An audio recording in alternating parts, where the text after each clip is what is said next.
Hello everyone, आप सभी का स्वागत है हमारे यूट्यूब चैनल में। आज का हमारा टॉपिक मासिक टेस्ट कक्षा 11वीं का इतिहास का हम सॉल्यूशन यहाँ देखेंगे। चलिए हम प्रश्नों पर चलते हैं। प्रश्न पहला है जिसमें आ का आंसर है होमिनिडो का उद्भव अफ्रीका में हुआ था।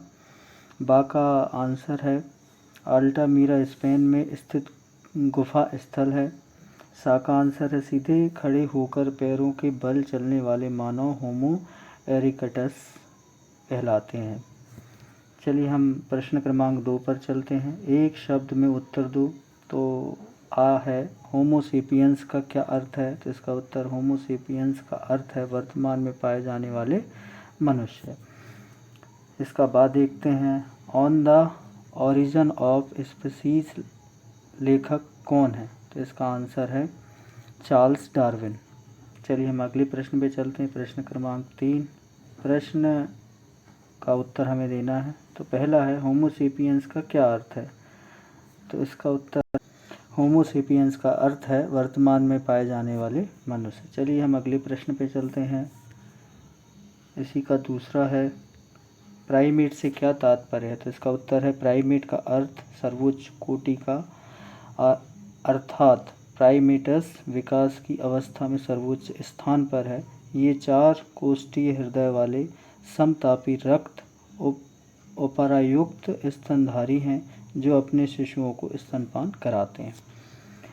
अगले प्रश्न पे चलते हैं। अगला प्रश्न तीसरा है।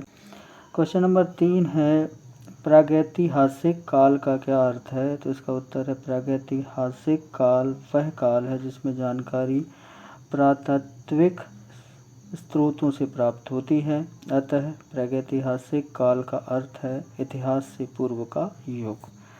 चलिए हम अगले क्वेश्चन पे चलते हैं। क्वेश्चन नंबर 4 जीवाश्म किसे कहते हैं? तो इसका उत्तर है पृथ्वी पर किसी समय जीवित रहने वाले अति प्राचीन सजीवों के विक्षिप्त अवशेषों या उनके द्वारा चट्टानों में छोड़ी गई छापों को जो पृथ्वी की सतहों पर सुरक्षित पाए जाते हैं उन्हें जीवाश्म कहते हैं।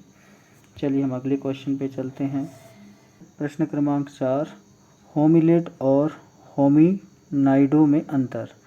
तो कोई भी 2 अंतर इसमें बताना है। तो होमिनिड और होमिनॉइडो में इस प्रकार हम 2 अंतर बताएंगे। पहला अंतर है होमिनिड का मस्तिष्क छोटा होता है और इनका मस्तिष्क अपेक्षाकृत बड़ा होता है। इनकी उत्पत्ति लगभग 56 लाख वर्ष पूर्व मानी जाती है और इनकी उत्पत्ति होमिनिडों की उत्पत्ति से पहले की मानी जाती है। चलिए हम अगले क्वेश्चन पे चलते हैं।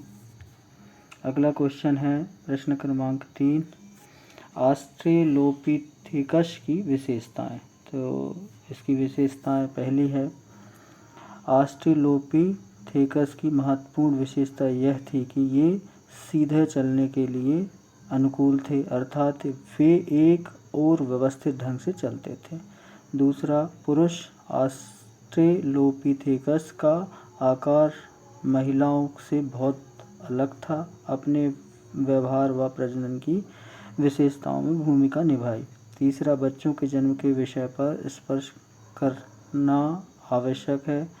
ये भी ऑस्ट्रेलोपिथेकस की महत्वपूर्ण विशेषता थी।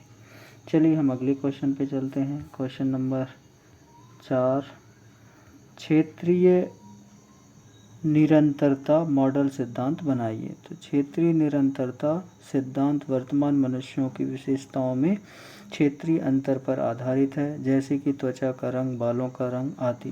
क्षेत्रीय निरंतरता मॉडल के होमोसेपियंस उत्पन्न विभिन्न क्षेत्रों में हुए और धीरे धीरे आधुनिक मनुष्यों में अलग अलग दूरी पर विकसित हुए। इस दृष्टिकोण की वकालत से असमानताएं पहले से मौजूद बीच मतभेदों के कारण हैं।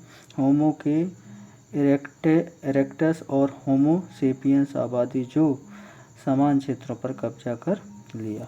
इस तरह हम इसका आंसर लिखेंगे। तो किसी प्रश्न को लिखने में समय लगता है तो आप वीडियो को रोककर प्रश्न को लिख सकते हैं और यदि वीडियो अच्छी लगती है चैनल को सब्सक्राइब ज़रूर करें। धन्यवाद।